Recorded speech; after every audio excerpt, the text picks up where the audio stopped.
बहुत सावधानी से कथा सुनिएगा और अपने चित्त में उतारिए। शिव महापुराण की कथा जिसके घर में चल रही है, जिसके टीवियों पर चल रही है, जिसके फेसबुक यूट्यूब पर चल रही है, जिसके मोबाइलों में चल रही है, घर में भले 5 मिनट शिव महापुराण की कथा चले, पर प्रतिदिन अपने मोबाइल को चालू कर 5 मिनट शिव पुराण चालू कर छोड़ दिया। घर में टीवियों पर अगर कथा आए तो भले सुनो चाहे नहीं सुनो, 5-10 मिनट उस टीवी को चालू कर छोड़ा करो, जिससे वो शिव महापुराण के शब्द हमारे घर के वातावरण को शुद्ध करें। मंदोदरी धर्म पत्र गया मंदोदरी के हाथ, मंदोदरी दौड़ के रावण के पास पहुंची। लंकेश की जय हो, लंकाधिपति की जय हो। रावण ने सोचा आज तो बड़ी जय जयकार हो रही मेरी, और मेरी धर्म पत्नी कर रही है। क्योंकि जिंदगी में केवल एक धर्म पत्नी ऐसी होती है, वो हर कभी पति की जय जयकार करती ही नहीं। कभी जिंदगी में किसी की भी पत्नी हो, वो कभी जिंदगी, तुम देखना अच्छे से अच्छे विद्वान की भी पत्नी होती है ना, विद्वान से विद्वान की पत्नी भी होगी, किसी विद्वान से विद्वान पंडित की भी पत्नी होगी, तो एकादशी पड़ोसन से पूछ के करेगी, पति से नहीं। सोमवार करेगी तो व्रत करेगी, कोई हड़तालिका तीज का व्रत है, चतुर्थी का व्रत है, पंचमी का, जो भी व्रत करेगी पति से नहीं पूछेगी। इतना विद्वान पंडित, उससे दुनिया पूछने आ रही, और वो पड़ोसन से पूछे तू कब करेगी, उससे पूछ रहा है। और बेचारा पति को बुरा नहीं लगे, बता हम तो विद्वान, हमसे दुनिया पूछ रही, और ये पड़ोसन से पूछ रही। इसमें पत्नी की गलती नहीं, इसमें पति की सबसे बड़ी गलती है। पति ने हाथ करके अपनी इज्जत खराब करी। एक महाराज जी थे, प्रवचन में बोल रहे थे कि चतुर्मास में 4 महीना बैंगन नहीं खाना चाहिए। पत्नी भी बैठी थी, सुन लिया उसने, घर गई, सारा बैंगन उठा के नल्ले में पटक लिया, नाली के अंदर। पति आया शाम को, ला भोजन ला, उन्हें भोजन दी, मूंग की दाल ने रोटी। क्यों रही बैंगन कहां गया, कल तो लाया था मैं 80 रुपए का बैंगन की सब्जी बनाने के लिए। पत्नी बोली तुम ही तो बोले थे प्रवचन में, कथा में, कि 4 महीना चतुर्मास में बैंगन नहीं खाना चाहिए। मैं उठा के सब फेंके घोड़ा पे। पति सिर पे हाथ रख के बोला, अरे ओ भाग्यवान, चौकी की कथा चूल्हे में क्यों लाई। अब खुद ही काम बिगाड़ते, खुद ही बता क्यों। मंदोदरी ने कहा स्वामी आपने कभी ब्राह्मण कर्म नहीं करा।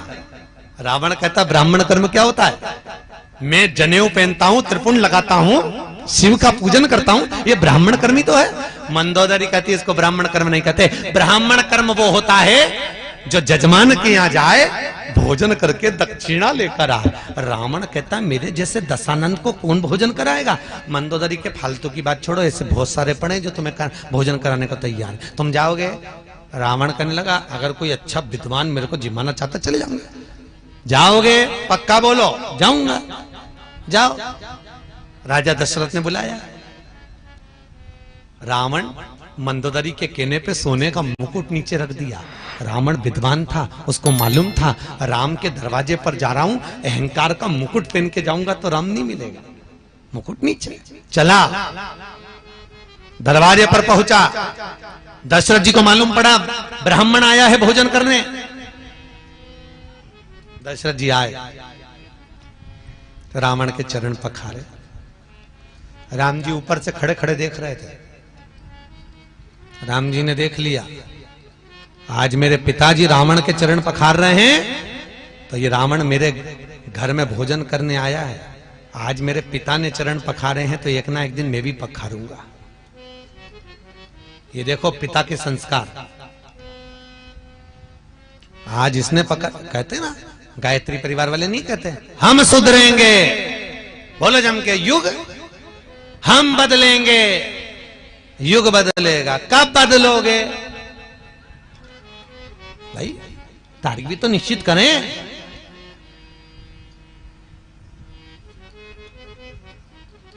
एक माता पिता ने अपने बच्चे को समझाया, सुन शाम को गुरुजी आएंगे, प्रणाम करना हो। हाँ, शाम को गुरुजी आए, चल प्रणाम करके नहीं करना। पिताजी ने 2 धर के दिया, गुरुजी प्रणाम कर, नहीं करना। बच्चा रोने लगा। इतने में मां आ गई, मां ने कहा बेटा प्रणाम कर ले, गुरुजी हैं, नहीं करना। मां ने भी धो दिया उसको मोगरी उठा के। इतने में गुरुजी बोले काहे को मार रहे हो कि प्रणाम नहीं कर रहा। तो गुरुजी बोले नहीं कर रहा तो मत करने दो, कम से कम तुम दोनों तो करो। अब जैसे ही माता पिता ने प्रणाम करा, बच्चे ने साष्टांग दंडवत कर दिया, क्योंकि हम झुकेंगे तो आने वाली पीढ़ी झुकेगी। सही बोलो जीजियों। पहले जो गांव में घर होते थे या शहर में घर होते थे, उसका जो दरवाजा होता था चौखट, वो बहुत छोटी होती थी। सही है कि गलत है? बहुत छोटी। आपके गांव में तो आज भी होगी कई कई जगह, बहुत छोटी चौखट। और आजकल चौखट हो गई बड़ी। पहले छोटी चौखट इसलिए होती थी कि कितने भी बड़े परिवार की लड़की हमारे यहां शादी करके आ जाए, कितनी भी बड़े परिवार की बहू हमारे घर में आ जाए, झुक के चलना सीख जाए। नहीं झुकेगी तो 2-4 बार माथा भड़केगी चौखट पे, झुकेगी। आजकल चौखट हो गई ऊंची, तो बहुएं भी बोल तो रही डुकरिया बोल, वो काय को झुके, वो काय को झुकेगी। इसलिए निवेदन है, बहुओं को झुकाना है तो चौखट थोड़ी छोटी कर दो। अगर छोटी नहीं हो तो घर से एक पटिया खरीद ला, ठोक दो। बात थोड़ा झुकना सीखिए।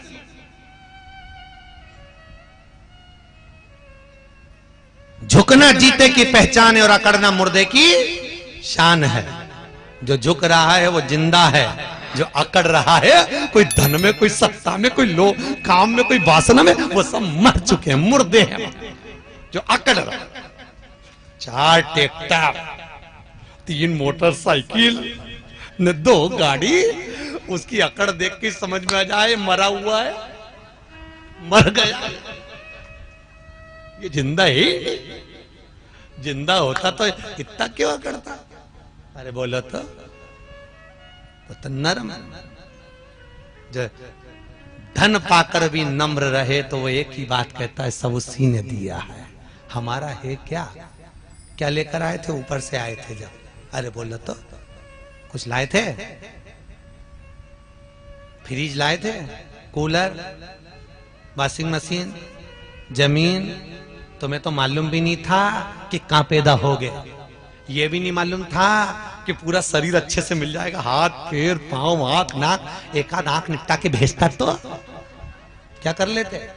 अरे बोलो तो वापिस के झगड़ा करने जाते हैं कि लड़ाई करने जाते हैं? पूरा डिपार्टमेंट अच्छा दिया उसने। तुम्हें यह भी नहीं मालूम था कि अच्छे घर में पैदा हो जाओगे, पान तलई में आ जाओगे, अच्छी जमीन जायदाद घर परिवार सब अच्छा मिल जाएगा, अच्छे कुल में पैदा हो जाओगे। ये भी नहीं मालूम था किसी भिखारी के घर में पैदा हो जाते और घंटा घर के पास में कटोरा लेके बैठे रहते तो? बोलो तो सही, उसकी कृपा कितनी है, सोचो। हर पल उसको धन्यवाद देना चाहिए, हर पल। ये जायदाद दी है, ये औलाद दी है, मुसीबत में हर वक्त इमदाद दी है, तेरा ही दिया मैंने खाया पिया है, तेरा शुक्रिया है, तेरा शुक्रिया है। मुझे भोले बाबा ने बहुत दे दिया है, तेरा शुक्रिया है, तेरा। पर करे क्या? कई कई को तो इतनी अकड़, कई कई माता ही कह देती है वो तो मैं जिंदा हूं इसलिए घर चल रहा है, जिस दिन मैं मर गई आटे दाल का भाव मालूम पड़ जाएगा तो जो डोकरी बोले उससे कहते आधा घंटा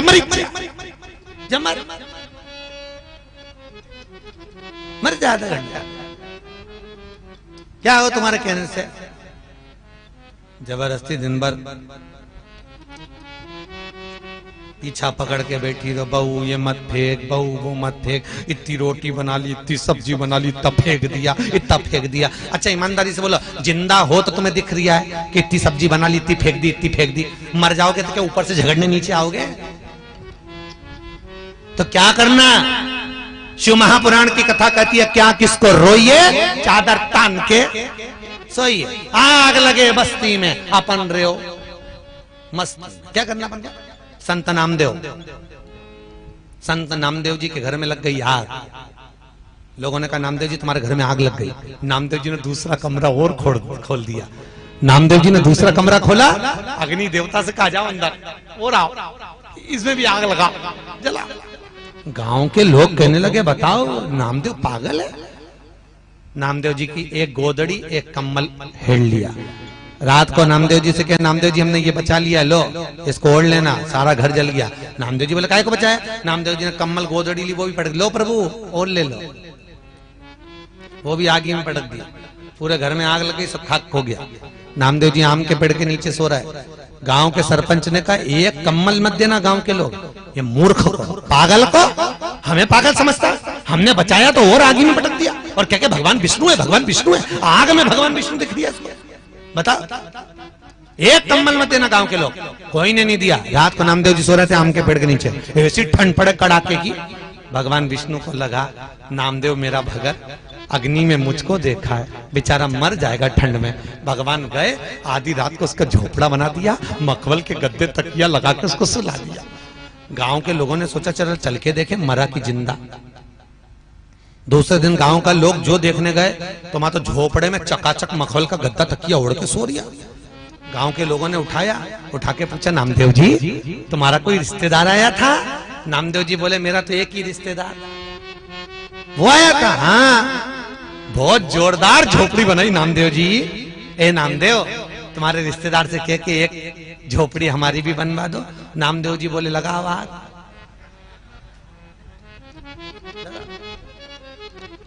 तुम अपना अपना घर में आग लगा, वो झोपड़ा बना। पैदा उसने किया। महाराज मंदोदरी ने भेज दिया। दशरथ जी चरण पखारे, राम जी ने देख लिया। राम जी ने देखा पिताजी चरण पखारा, मैं भी पखारूंगा। और आया था जब रामेश्वर धाम की स्थापना हुई, कोई विद्वान पंडित नहीं मिला। हनुमान से कहा कोई विद्वान पंडित लाओ। विभीषण से पूछा तुम्हारी नगरी में कोई विद्वान है? विभीषण ने कहा मेरे भाई से बड़ा विद्वान कोई नहीं। हनुमान जी मंदोदरी के कहने पर रावण को रामेश्वर धाम की स्थापना कराने लाए थे। रावण को, और रावण ने रामेश्वर धाम की स्थापना कराई। राम जी ने रावण के चरण पखारे तो रावण ने आशीर्वाद दिया विजय भव। जैसे ही बोले विजय भव तो हनुमान जी ने कोनी मार के बोला क्यों रे हार गया? रावण बोला हारा वारा नहीं उरे, तो तू नहीं तो बोला विजय भव राम जी को। तो के ये तो गुरु की गादी है, यहाँ कोई भी होता तो यही आशीर्वाद देता। युद्ध के मैदान में तो लड़ूंगा, भले ही के हाथ से मरूंगा, पर लड़ूंगा जरूर। अंदर प्रवेश भोजन करा रावण ने। दशरथ जी ने पूछा बोलो दक्षिणा क्या दी? रावण ने कहा दक्षिणा तुमसे काय करूं? जिसके कारण भोजन करने आया, जिसने भोजन बनाकर खिलाया, दक्षिणा वो देगी। सीता को बुला। सीता को बुलाया। जानकी जी सामने खड़ी, रावण सीता को देख रहा, सीता रावण को देख रहे। सीता जी ने पहचाना कि रावण को, ये वही लंका का राजा रावण है जिसने धनुष यज्ञ के समय पर उपद्रव मचाया था, आज मेरे यहाँ भोजन करने आया। सीता जी ने पूछा बोलो ब्राह्मण देवता दक्षिणा क्या दूं? रावण बोलता है सीता जो दक्षिणा में मांगूंगा दे दोगे? हाँ मांगो। उधर मंदोदरी हाथ जोड़ के बैठी, सरस्वती मैया आज कुछ ऐसा चमत्कार कर दे, ऐसा चमत्कार कर दे कि मेरा पति का दूसरा जन्म नहीं हो, मोक्ष हो जाए, क्योंकि मैंने राम के दरवाजे पर भेजा है उसको। राम के दरवाजे पर कुछ कृपा कर दे। और रावण, सीता जी पूछ रही है दक्षिणा में क्या चाहिए? अब रावण के यहां कुछ कमी तो थी नहीं, कोई कमी नहीं थी।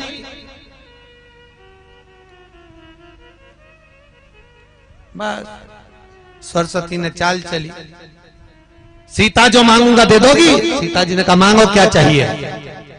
रावण मांग रहे थे मुक्ति, मुंह से निकल गई मुक्ति। दक्षिणा में सीता, दक्षिणा में मुझे मेरी मुक्ति चाहिए। सीता जी कहती हैं दूंगी, पर मैं नहीं दे सकती। सीता जी को मालूम था मुक्ति देने वाली मैं नहीं, मुक्ति देने वाला तो राम है। सीता राम के पास गई, दक्षिणा में रावण मुक्ति मांग रहा है। राम जी कहने दे दे। सीता जी कहती हैं अगर रावण को दक्षिणा में मुक्ति देना है तो पहले लंका में भक्ति को भेजना पड़ेगा। लंका में भक्ति जाएगी तब रावण को मुक्ति मिल पाएगी। राम जी कहते हैं लंका में भक्ति भेज दूंगा। सीता जी कहती हैं तुम्हारी इस धर्म पत्नी का एक नाम भक्ति है, जब तक सीता लंका नहीं जाएगी तब तक रावण को मुक्ति नहीं मिल पाएगी। राम जी कहते हैं सीता मेरे शंकर के भगत को मुक्त करने के लिए तुझे लंका भेज दूंगा। और सीता लंका में गई, ऐसी भक्ति हृदय में बैठी रावण के, ऐसी भक्ति बैठी कि रावण मुक्त हो गया। मुक्त मुक्त।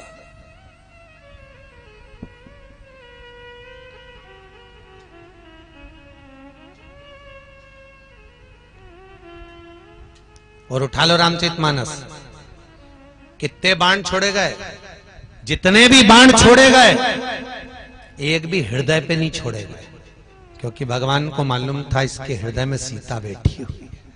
भक्ति, भक्ति के बल पर ही तो मुक्ति मिलेगी। महाराज शिव रामचरितमानस कर रही है, शंकर की कथा कर रही है, बिंदुक चंचुला का चरित्र कराए। बिंदुक ब्राह्मण कुल में जन्मा पर ब्राह्मण कर्म नहीं करा, चोरी कर लाता, ला कर देता पत्नी को, धर्म पत्नी को, और चोरी कर लाता पत्नी को देते जाता, चोरी कर लाता पत्नी को देते जाता। धर्म पत्नी और पत्नी का सबसे बड़ा अंतर है, पत्नी पति की कमाई को ले जाकर पार्लर में लगाती है और धर्म पत्नी पति की कमाई निकालकर शिव महापुराण में लगाती है। दोनों की कमाई में अंतर है महाराज, दोनों में। बिंदुक गया चोरी कर लाता था, ब्राह्मण कर्म कभी नहीं, ब्राह्मण कर्म से वंचित रहा। एक बार धन चुरा कर ला रहा था, दीवार पर से नीचे कूदा, मालूम नहीं था कि नीचे कुआं है, बावड़ी है, कूद गया, गिर गया, मर गया। शिव पुराण कहती है 3 तरह से मरे हुए व्यक्ति को मोक्ष नहीं है महाराज। पहला, पानी में डूबकर मरा हुआ। दूसरा, स्त्री के हाथ से मरा हुआ। तीसरा, सर्प के डसे से मरा। फिर से बोलो, पहला कैसे? पानी में डूबकर मरा हुआ। दूसरा, स्त्री के हाथ से। तीसरा, सर्प के डसे से। 3 तरह से मरे हुए व्यक्ति को मोक्ष नहीं है, मुक्ति नहीं। पानी में डूबकर मरे हुए वाले व्यक्ति को मोक्ष नहीं मिलता, वो प्रेत योनि में पड़ा रहता है, भटकता रहता है, पर उसको ना तो मुक्ति का मतलब है ना दूसरा जन्म होता है और ना मोक्ष। ओम श्री शिवाय। नमस्ते दर्शकों, आज की जो कथा है वो पंडित प्रदीप जी मिश्रा द्वारा जो है महाराष्ट्र में सुनाई जा रही है। जैसा कि आपको पता होगा महाराष्ट्र के धुलिया में जो है कथा चल रही है। कथा के दौरान पंडित प्रदीप जी मिश्रा ने जो है बहुत ही अच्छा जो है प्रवचन दिया है और साथ ही में जो है भगवान शिव और माता पार्वती के बारे में जो है वर्णन किया है।